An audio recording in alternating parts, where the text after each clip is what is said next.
Carthage was an economic powerhouse whose wealth propelled it from the status of humble colony to mighty empire. But success was not achieved by the hands of explorers and traders alone. There was a blood tax to pay. This burden was shouldered by the Punic military, which deployed fleets and armies across the Mediterranean. Countless wars would be fought to establish, expand, and maintain the vast influence network which lay at the foundation of the Carthaginian Empire. But perhaps the greatest challenge would come in the struggle for Sicily. It would be here, in this proving ground, that vast sums of blood and treasure would be spilled over the centuries.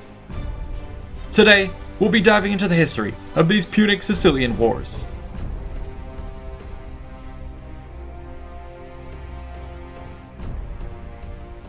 You can learn much more about the overseas projection of power by means of naval forces through our sponsor Magellan TV. I highly recommend the documentary series World's Greatest Ships, which brings to life the rich history of naval warfare. Here, you can meet some of the most iconic ships to rule the waves, such as the HMS Victory, the Endeavour, and the Queen Mary. By going on board, you can truly appreciate what it takes to live a life at sea, let alone to fight battles under such conditions across the eras.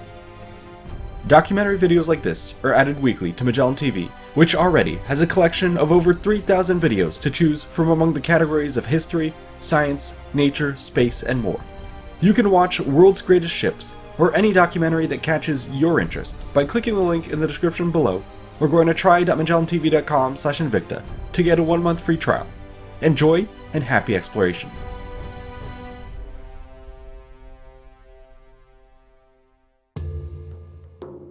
Before we start, we must ask ourselves, why Sicily? What made it so special? Well, as with many historical questions, much can be learned by turning to geography. Here we find that the island of Sicily is located in the central Mediterranean, at the focal point of many important trade routes which crisscross the known world. The Master of Sicily thus held the keys to controlling this vast market.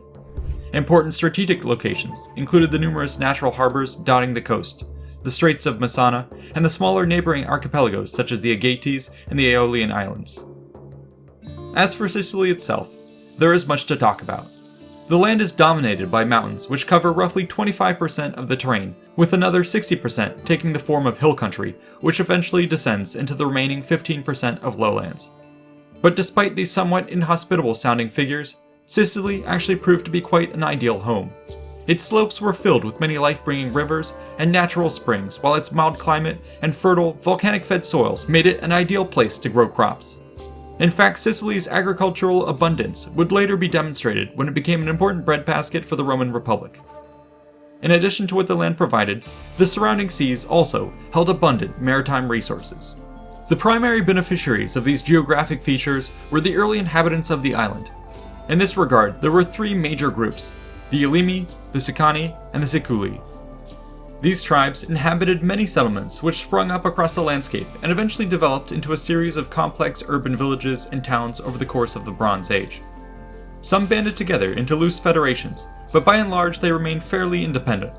However, they would not be alone for long, as others looked on to their homes with envious eyes. The enticing nature of Sicily brought new guests from across the Mediterranean. One of the earliest groups to arrive were the Phoenicians, who began to set up trade posts and establish colonies as early as the 11th century BC. These were mostly located on the western side of the island, nearest Africa, and included the early settlements of Lilybaeum, Motia, Panormus, and Salentum. At around the same time, the Greeks also began planting their own colonies on the eastern end of the island. These included the settlements of Naxos, Acragas, Gela, Ketini, Messana, and Himera. But chief amongst them would be the colony of Syracuse. Founded by the Corinthians in 734 BC, it would rise to become one of the largest Greek cities of its time, with huge influence over the affairs of not just Sicily, but also the wider Hellenistic world. The introduction of these Phoenician and Greek colonies transformed the island. In many cases, their presence displaced the locals who were forced up into the central hinterlands. Other times, though, communities would live alongside each other and begin to assimilate. Over the centuries, this cross-pollination of ideas led to a fascinating meld of cultures across the region, with unique new hybridized customs, religion, and architecture. In addition, the population itself was increasingly intertwined as many new marriages bridged the divide between the various Sicilian, Greek, and Phoenician groups. The end result was a complicated web of relationships which created an incredibly fluid and dynamic political situation. Even at the best of times, the status quo was inherently unstable. This all was made worse by expansionist forces which constantly feuded for control of Sicily from both within and without. Warfare therefore became endemic as small conflicts often snowballed into massive wars with chains of alliances forming up on either side of any given issue. It's in the context of this turbulent backdrop that Carthage would first become involved in Sicilian affairs. One could argue that Carthage played a role in Sicily from its very founding. After all, as a colony itself at the hub of important trade routes, its merchants surely set foot on the island many times in the pursuit of their deals. But for the most part, Carthaginian involvement remained at this relatively low level, and its projection of soft power was no more pronounced than many of the other Phoenician colonies. Things would however begin to change by the 6th century BC, with the decline of Tyre's influence in the west and the ascent of Carthage to take its place. The new rising Punic power was keen to flex its muscles by exerting more influence over the strategic island of Sicily, both economically and politically. This began in the west, where Carthage would offer settlements protection in exchange for tribute, manpower, and access to trade. Over time, cultural osmosis meant that many of these entered into such treaties eventually adopted Carthaginian customs and dialects. Within a few decades, Carthage thus waded deeper into the quicksand of Sicilian affairs. Sometime in the middle of the 6th century BC, this appears to have led the nobility of Carthage to finally turn its soft power into hard power. Justin, a Roman historian, tells us that the semi-mythical king Malchus took the lead by raising a large Carthaginian army and invading the island.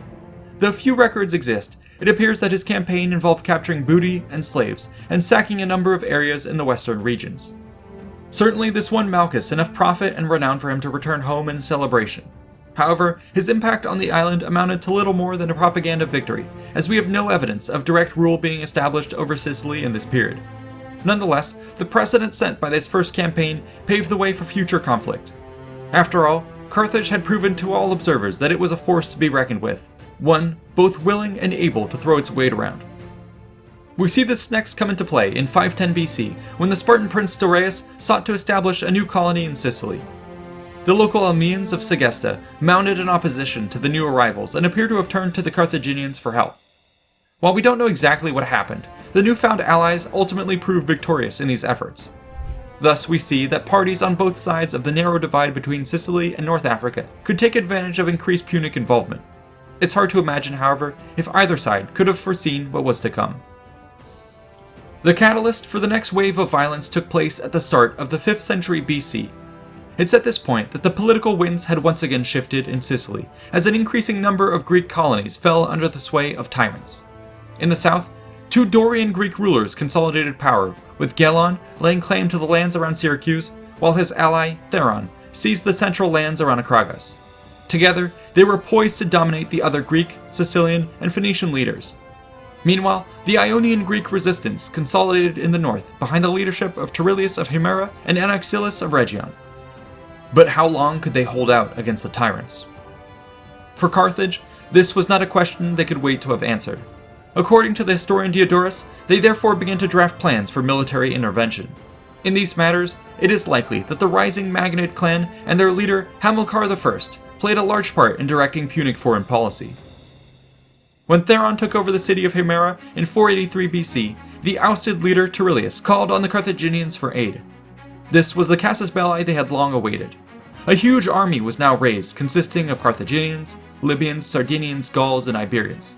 This great host set sail from the west with a fleet of several hundred ships. At the exact same time, King Xerxes of Persia launched his own assault on mainland Greece. The Hellenistic world risked being devoured from both ends. However, disunity amongst the Greeks meant that neither the Sicilians nor the mainlanders sent each other aid and defense, and many cities actually sided with the foreigners in their respective theaters. Things were not looking good.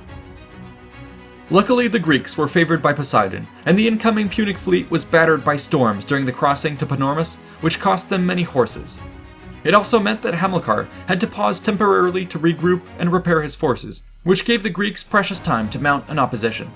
This allowed the tyrant Theron to fortify Himera, while his ally Gelon rushed to meet him with a veteran army of some 50,000 foot and 5,000 horse. After 3 days, Hamilcar proceeded to the hilltop city of Himera, establishing a camp with his ships by the sea and another on one of the ridges to the west of the city. Hamilcar soon managed to defeat Theron's forces in a pitched battle, forcing them back into the city and allowing his own troops to now pillage the area with apparent impunity. However, their early victories would be reversed with the arrival of Gelon from the east. The reduced numbers of Punic cavalry proved unable to hold off the enemy, and Greek horsemen overran the dispersed marauders with heavy losses. Hamilcar withdrew into his camp and sent letters now calling for cavalry reinforcements from his own Ionian Greek allies. Unfortunately, these messages were intercepted by Gelon. Rather than deny aid entirely, the clever commander disguised his own forces as reinforcements and sent them over to the enemy camp at daybreak, as if they were there to help. The Carthaginians fell for the ruse and admitted the cavalry into their ranks. A few hours later, the main Greek force swept around the south side of Himera. In response, the Carthaginian army emerged to meet them, and a massive pitched battle ensued. Diodorus Siculus writes that, quote, "They sounded with the trumpets the signal for battle, and a shout arose from the two armies, one after the other, each eagerly striving to outdo their adversaries in the volume of their cheering. The slaughter was great, and the battle was swaying back and forth." The recent discovery of mass military graves near the site confirmed the viciousness of this fight, with hundreds of skeletons bearing the traces of deep wounds caused by arrows, spears, swords, and daggers. The two sides must have clashed in a fierce, bloody fight which dragged on for hours. At this critical moment, the trap within the sea camp was sprung, and the disguised Greeks unleashed chaos, slaughtering the bewildered Carthaginians. Here, Diodorus records the precision of the strike which unfolded. Quote, "They at once galloped to where the general Hamilcar was busy with the sacrifice, slew him, and then set fire to the ships. Thereupon the scouts raised the signal, and Gelon advanced with his entire army in battle order against the Carthaginian camp." The smoke and panic of the camp had a direct impact on the main battle, emboldening the Greeks and causing a rout amongst the Carthaginians. The fighting now moved to the land camp, where Punic forces rallied, punching back against the disorganized Greek pursuers and threatening to reverse the entire situation. But the tide of battle once again changed when Theron's forces in Himera now sallied out to strike the flank. This final blow shattered the Carthaginians, who fled in all directions. Here is how Diodorus recounts the event. Quote, "Since Gelon had given orders to take no prisoners, there followed a great slaughter of the enemy in their flight, and in the end, no less than 150,000 of them were slain. All who escaped the battle and fled to a strong position at first warded off the attackers, but the position they had seized had no water, and thirst compelled them to surrender to the victors." Just under half of the Carthaginian army and a small number of ships managed to escape. Yet on the journey home, they were struck with another storm, which reportedly sank most of the fleet. Thus, the First Sicilian War ended in spectacular defeat for the Punic power. The victory was celebrated endlessly across the Greek world, whose armies had simultaneously managed to score wins against the invading armies of Xerxes at Salamis and Hamilcar at Himera. In the short term, Carthage is said to have braced for a counterattack. When this did not materialize, they sent embassies back to Sicily. Apparently, the Greek tyrants were content to solidify their holdings on the island and accepted a ceasefire without further bloodshed, in exchange for an indemnity of 2,000 silver talents.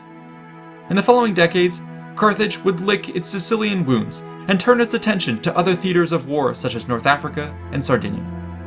During this time, though, a new status quo developed in Sicily as the local powers adjusted to the Punic withdrawal.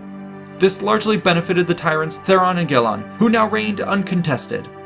But as always in Sicily, peace was tentative, and coalitions inevitably reformed to oppose the current reigning power.